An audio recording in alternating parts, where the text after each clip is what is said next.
Сайн байцгаана уу хүн төлөөлөгчтэй. Өнөөдөр манай де факто нэвтрүүлгийн зочноор НҮБ-ын Хүнс Хөдөө Аж Ахуйн Байгууллагын суурин төлөөлөгч ноён Винод Ахужа оролцож байна.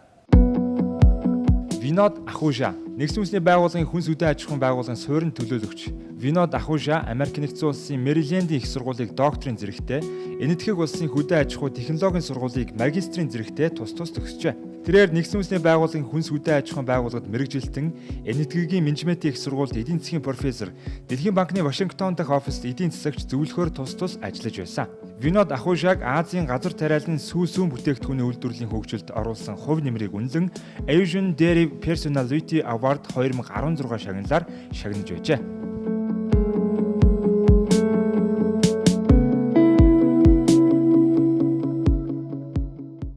So how was you are the FAO full representation in Mongolia finally. So tell us about FAO in Mongolia. Yeah, well, thank you. First of all, thank you for the opportunity to share some of the thoughts. FAO, as you know, is Food and Agriculture Organization of the United Nations. We have been present in Mongolia since 2009. In fact, our program has been active since 1973. But now the representation has been upgraded to full representation, which essentially signals the ambition of the organization in expanding cooperation. And since when you have a rep office? So we have had the rep office since 2009. 2009, okay. All right, please tell us what you have been doing in Mongolia, the FAO. You said it's since active since 73. Yes, so the traditional areas of engagement for FAO in Mongolia has been primarily on animal health and also providing support to animal production. In the animal health, for example, there has been very close engagement on disease control. Both in terms of building capacity for long-term systematic prevention of disease outbreaks, also working with the government in responding when there are outbreaks.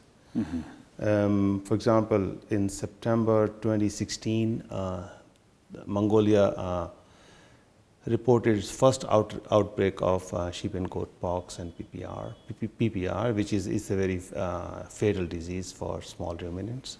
When I say small ruminants, essentially sheep and goats. What's the name of the disease? The PPR is, PPR. Okay. Yeah.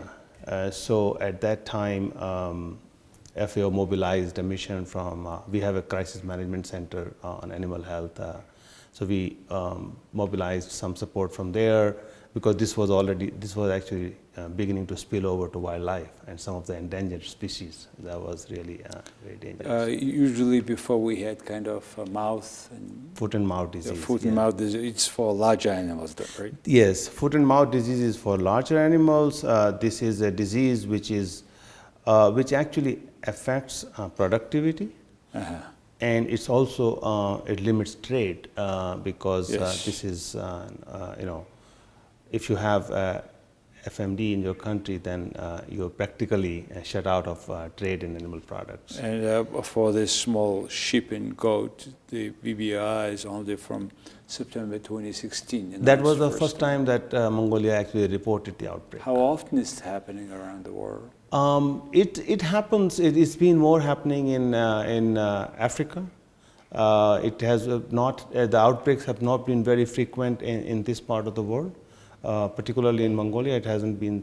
But now, FAO and OIE, the World Animal Health Organization, we are working together on a strategy to actually eradicate PPR from the face of this earth. Yeah, I understand. However, what is the reason that Mongolia had not, and suddenly they have it 2016? I think Mongolia has, well, first of all, the geography itself actually acts as a barrier to multiplication of the virus. Oh, supposedly. Supposedly, yes. But yet it's happening. Why? Yet it happened because of the movements and when the animals move sometimes. So to get to why this happens, what we need is we really need to understand and study the epidemiology of the disease in the country. And there has not been very good epidemiological capacity in Mongolia.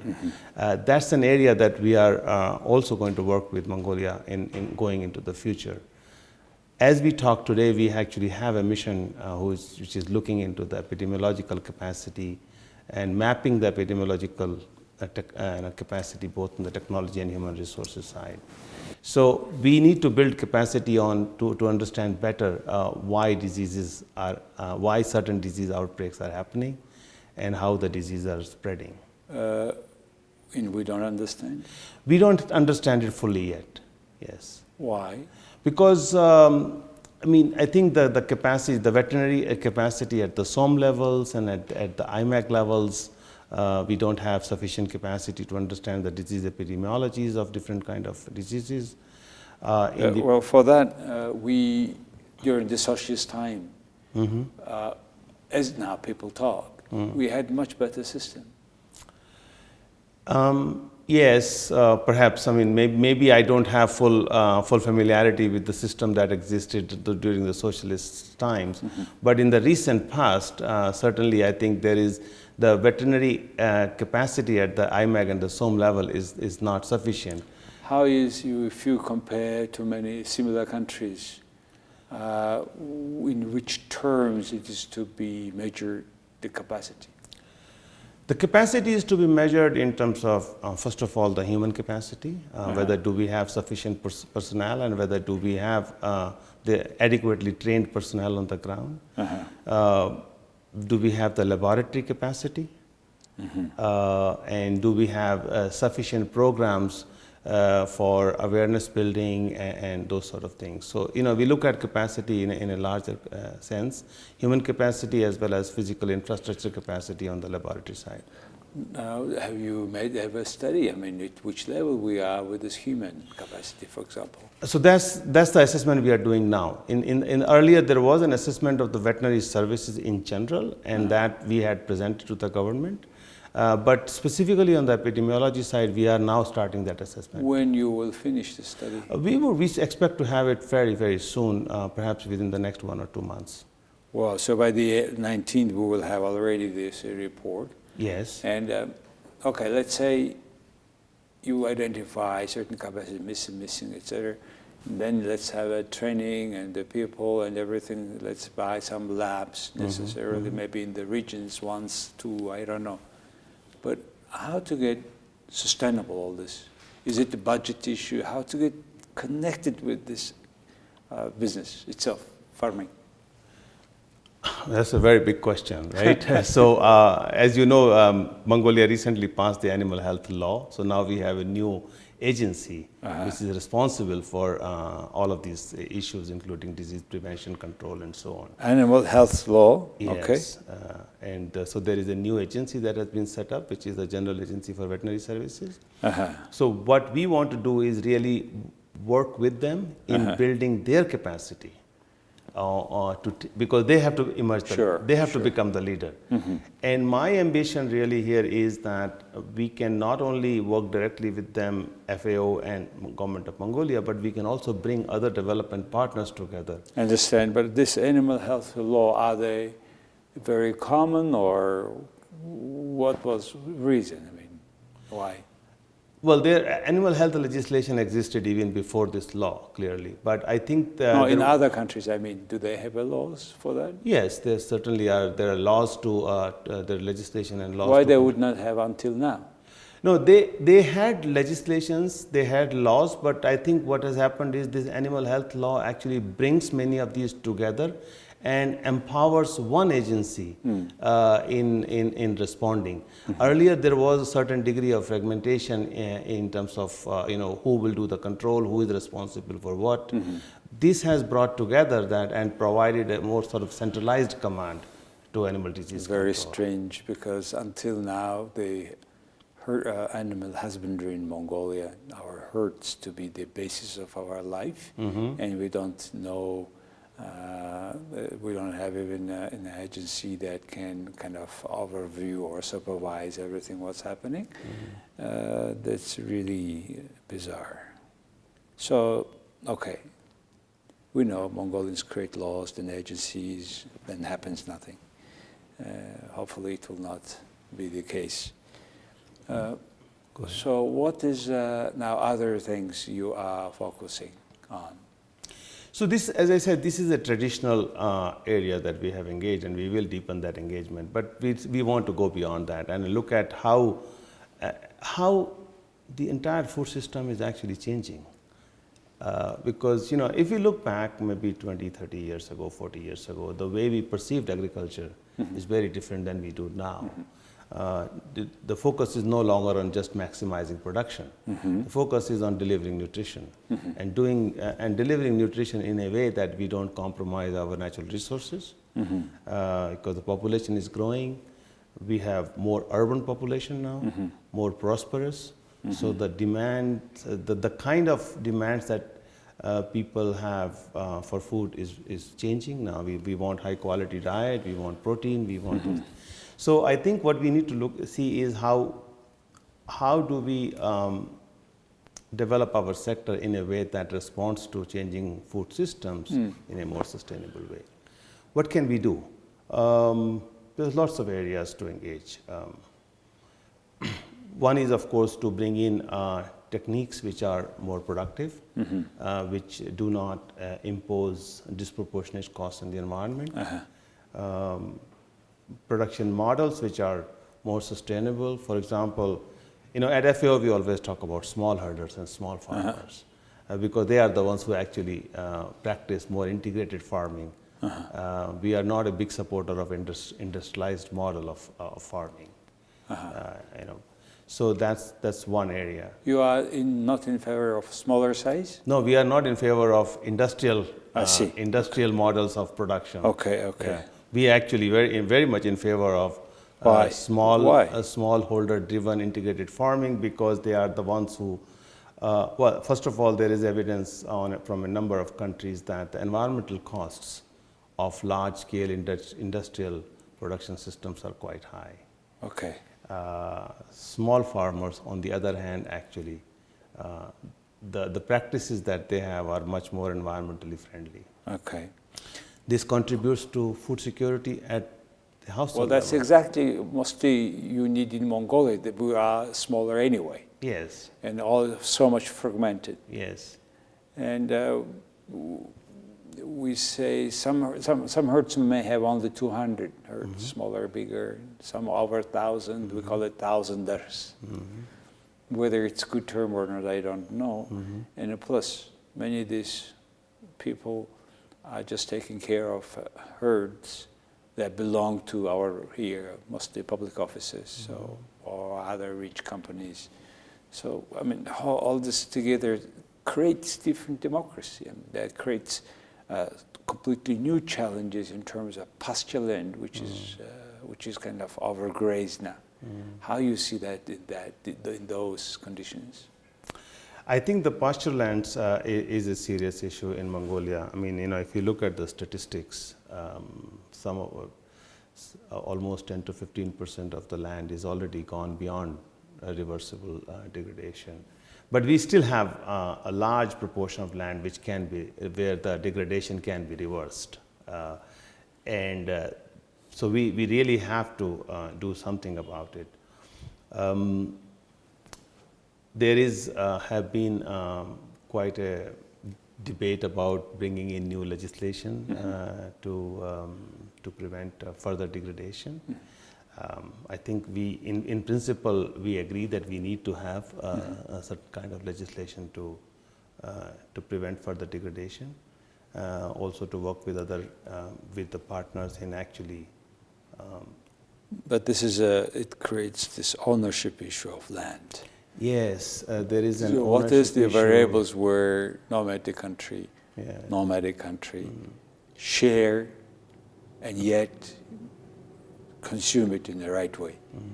So that's we have a big dilemma now. Yeah, it is. I mean, I have to say it's not an easy problem. I mean, it is a very complex issue, given also the, as you said, nomadism, so that everyone has access to this land. Do you have a good example in other countries? Well, what we are doing, let me just say what we have been doing in Mongolia is that, because this land tenure issue is a complex issue in all the countries, not just in Mongolia, So what FAO had done is that we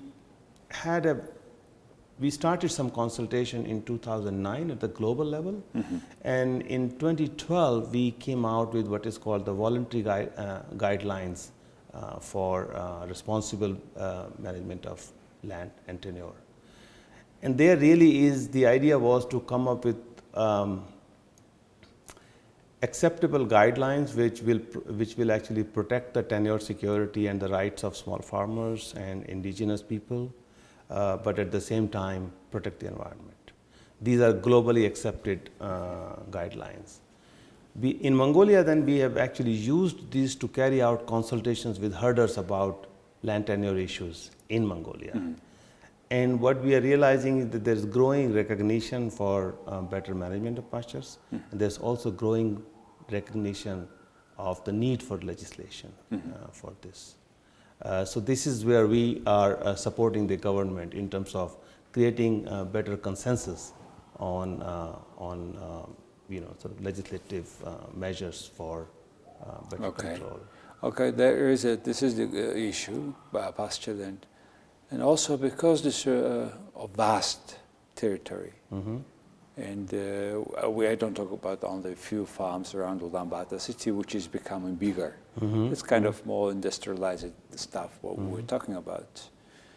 But I agree that the smaller family-based farms will be doing better. Though it's hard for us to call them farms because there's herding, right? But logistic-wise, to those small farms to be profitable, or at least to cover their costs, we have a lot, I think, very unusual challenge. Very few countries have the similar challenges. Very remote from even where more people are sitting. How are you going to solve and advise this problem business-wise? Where is this economy of scales you can make it? Yeah. So as you said, it's very unique, and so it's very difficult to draw lessons from other countries. Although there are. So let me just sort of throw in a few principles, so to say. One is, I think, what we have seen in a number of countries is that we need to find a way to organize farmers. We need to find a way to create some kind of farm organizations which can act on behalf of individual farmers. Cooperatives have been successful in many countries, have also not been successful in some others. And then there are other kind of producer organizations that have been tried out in other countries. So I think a farm organization to me is critical. What shape that farm organization will take in Mongolia, that time will tell. That's exactly at the level of bug, kind of create cooperative. I keep writing about that. I have been working with Koreans. I studied this Samuel Undong movement. In that terms, how this Korean village face changing program Samuel Undong, can it work in Mongolia in terms of herdsmen? I think it has the potential. I think it has the potential. Again, I am never a supporter of bringing one model from one context into another. But the principles, certainly, I think there are lessons that we can get from Korea, as also from where I come from India. Of course, India has the advantage of scale and population density, so that's not directly replicable here. In your previous work in Thailand as FAO, you have achieved substantial success in terms of this dairy industry, people becoming more effective. Please share with us what you have done there. So Thailand is a very good and interesting example. There again, we started work with the organizations that already existed. So there again, the farmer organizations were already existed, the cooperatives. There, of course, there's also a sector which is large-scale intensive farming, dairy farming. But we were working with the cooperatives which were working with small farmers. Now, what are the issues? The issue, one issue, for example, is that when the farmers need to compete in the market, they need to have more productive animals. In order to get more production out of animals, they need to feed them. They need to feed them well. And the way they were feeding was that essentially they were feeding what we call concentrates. The concentrates are, sort of protein-rich feed. But dairy animals in particular, they actually need also what is called forages and to get a healthy rumen, and then that improves productivity. There was not enough supply of forages because most of the agriculture has been driven by rice, and there's nobody wants to grow forages.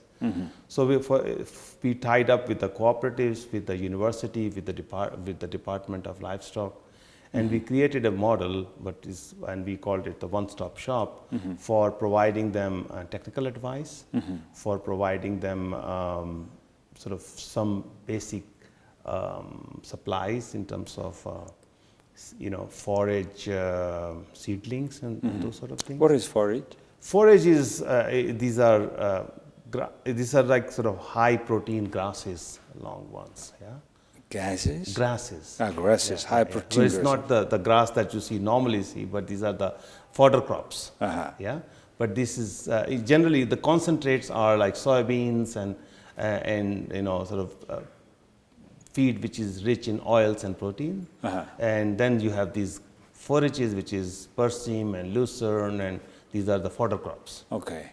So the two type of, and you have been more in line of producing more forages. Producing more forages, and then in the process reducing some of the concentrates, which actually brings down the cost of production, and at the same time it improves productivity. And you have created this productivity of the business. Yes. And then we introduced these kind of forages also from Thailand into Myanmar to Bangladesh. Oh, I see. Yes. Okay, Myanmar, Bangladesh. That's why. The other thing is, in Mongolia, for example, not because the severe winter, sometimes big animals are becoming smaller. Yes. So probably then they need this sort of feeding. They need to do this kind of feeding. So we need to look into how we can promote better forage production. And the feeding is to be also from Mongolia itself. Yes. To find out the right way. Now, who will be interested to do here in all the value chain? How they can do it? How they can get paid by herdsmen? Well, I think some of it can probably be taken by the SOM governments because there are common lands through which we can actually promote forage production and fodder production. Private sector, there could be specialized fodder production and feed production in Mongolia. Some of it is already happening. I heard, I have not had a chance to visit, but I hear that in some of the IMAX, there is specialized fodder production starting to take place and to take shape. You are at least should be 3 or 4 years, or I will be here, yes, at least 3-4 years. Yeah, and within this year, it's very important 3 years for achieving our SDG. Yes. And in terms of SDG, do you have any parameter to measure whether the country is getting there or not? Yes. In fact, there are, FAO is a custodian of a number of SDG indicators where we directly report on. Just to give you a couple of examples, one is, of course, smallholder productivity is actually one of our indicators.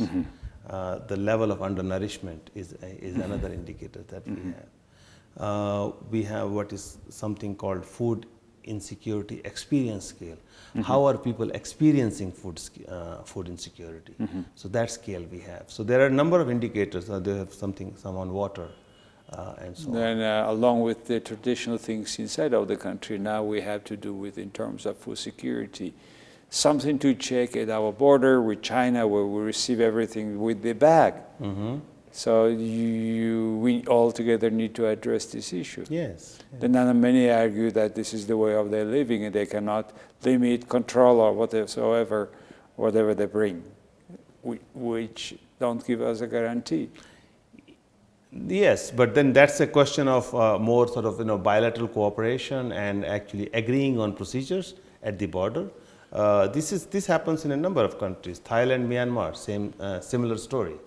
Thailand is a more developed economy. Myanmar is not such a developed economy.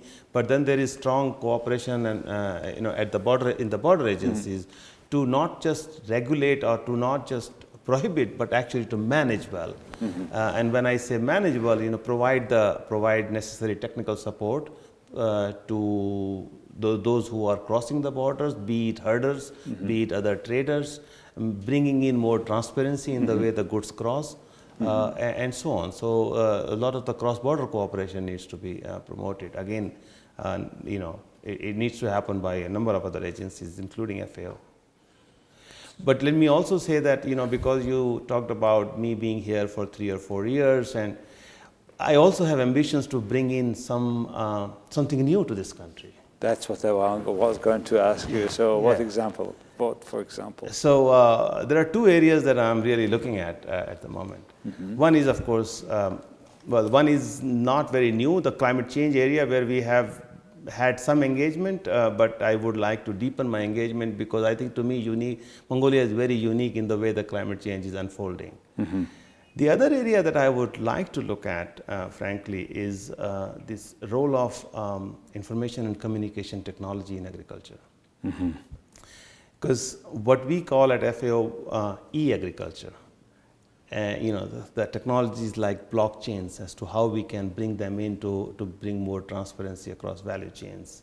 How can we bring in new technology in terms of disaster preparedness and disaster preparedness, disaster response, because often for response you need to do damage assessments, and in a country of this size, damage assessment is not an easy exercise. So technologies can be very well deployed. We have done this very successfully in Philippines, for example, which is another disaster prone country. Drones have been employed to sort of look at the vegetation before and after a disaster, and so on. And that gives you very precise information very quickly, and then the governments can respond quickly. Wow. So e-agriculture is something which is on my, typically the way we enter into e-agriculture is we first develop what we call an e-agriculture strategy for the government. We work it along with other partners. We have been partnering with, for example, ITU, International Telecommunications Union. There are other partners. So that's an area of my ambition, so to say. Very much in tune what we need in this society, particularly this role of ICT in terms of better productivity of agriculture sector. Great, looking forward to see your ambitions somehow being moved, done, having certain results, and maybe we should talk again in years before your departure, during this, what you were saying, and comparing what we have been saying today. Absolutely, absolutely. I would very much look forward to another opportunity where I can actually look back with you. Thank you very much for coming to my interview, and I understand it's a great start. Very happy to see energy, knowledge, and hopefully we will make a different change. Okay. Thank you. Thank you very much. Thank you. За хүнд үзэгчтэй өнөөдөр манай де факто нэвтрүүлгийн зочноор энэ хөдөө аж ахуйн энэ хүнс НҮБ-ын хөдөө аж ахуйн хүнсний хөтөлбөр гэж байдаг. Энэ байгууллагыг төлөөлж Монголд ирж сууж байгаа ноён Vinod Ahuja гэж хүнтэй ярилцлаа. Баярлалаа.